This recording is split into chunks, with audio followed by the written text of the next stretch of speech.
நீ மௌனம் காக்கும் போதும் உன் சார்பில் எந்தன் பேரை உன் தோட்டப்பூக்கள் சொல்லும் இல்லையா?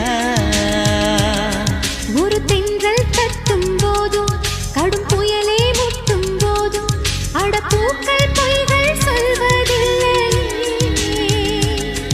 உன் இதழை கேட்டால் அது பொய்கள் சொல்லும், உன் இதயம் கேட்டால் அது மெய்கள் சொல்லும்.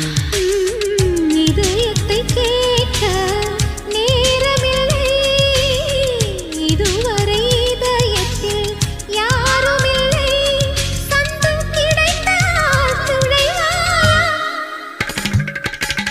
கையேந்தியே நான் கேட்பது ஓர் யாசகம், அஞ்சடையில் நீ பேசிடும் ஓர் வாசகம்.